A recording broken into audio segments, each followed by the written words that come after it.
নমস্কার, পিয়ালির সংসারে আপনাদের প্রত্যেককে স্বাগত। আজকে এটা আমার স্টার্টারের একটি রেসিপি।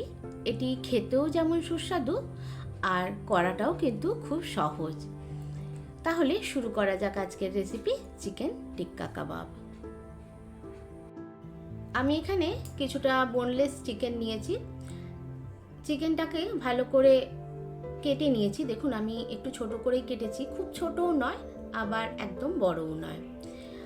আমি ভালো করে ধুয়ে ওটাকে প্রথমে আমি ফার্স্ট ম্যারিনেশনে একটু লবণ, একটু লেবুর রস আর আদা রসুনের পেস্ট দিয়ে ম্যারিনেট করে 1 ঘন্টা রেখে দিয়েছি। 1 ঘন্টা পর আমার দ্বিতীয় ম্যারিনেশনে আমি জল ঝরানো কিছুটা টক দই নিয়েছি। ওর মধ্যে একটু রিফাইন তেল দিয়ে খুব ভালোভাবে মিশিয়ে নিলাম। তারপর ওর মধ্যে একটু হলুদ গুঁড়ো, একটু লঙ্কা গুঁড়ো, একটু জিরে গুঁড়ো আর একটু গরম মশলা আর অর্ধেকের একটু কম জায়ফল আমি গ্রেট করে দিয়ে দিলাম।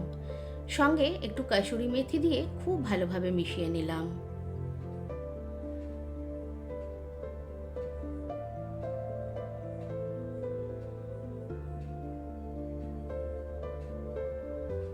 তারপর যেই ফার্স্ট ম্যারিনেশন করে যে চিকেনটা ছিল, আমি ওই চিকেনটা এর মধ্যে দিয়ে খুব ভালোভাবে মিশিয়ে আমি ফ্রিজে রেখে দিলাম। ফ্রিজে আমি প্রায় 2 থেকে 2.5 ঘন্টা রেখেছি। ফ্রিজে একটু বেশি সময় ধরে রাখলে ম্যারিনেট করে, তাহলে চিকেনটা সফট হয়।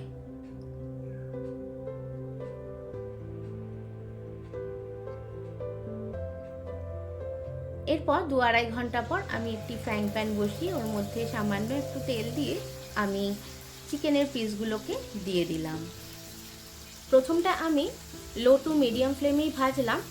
তারপর কালার চলে আসলে আর ভাজাটা হয়ে গেলে আমি উল্টে দিলাম। উল্টে আমি হাই ফ্লেম করে ঢেকে দিলাম। তারপর যখন লাল হয়ে গেল আমি নামিয়ে নিলাম।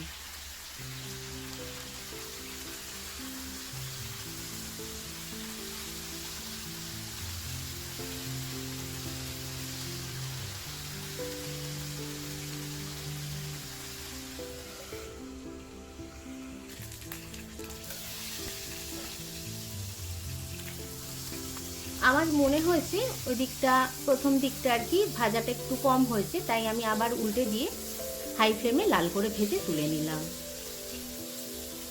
আমার এই চ্যানেলটিকে এগিয়ে নিয়ে যেতে লাইক, শেয়ার, কমেন্টস আর সাবস্ক্রাইবের মাধ্যমে আপনাদের সহযোগিতা আমার একান্ত প্রয়োজন। আর সাবস্ক্রাইব করার পর যে বেল আইকনটি অবশ্যই প্রেস করে দেবেন, তাহলে আমার যে কোনো ভিডিও নোটিফিকেশানে আপনাদের কাছে খুব দ্রুত পৌঁছে যাবে।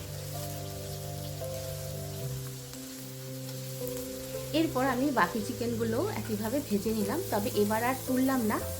আগে যে চিকেনগুলো তুলে রেখেছিলাম সেগুলোও দিয়ে দিলাম।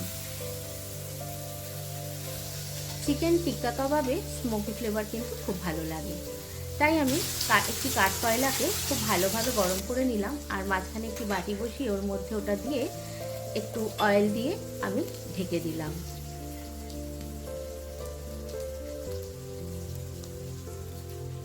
আমি গ্যাসটা অফ করে দিলাম। তারপর 10 থেকে 15 মিনিট রেখে দিলাম। আমার চিকেন টিক্কা কাবাব একদম রেডি। এরপর আমি শসা, পেঁয়াজ আর সস দিয়ে সার্ভ করলাম। আপনাদের মতামত অবশ্যই জানাবেন। দেখা হচ্ছে নেক্সট ভিডিওতে। নমস্কার।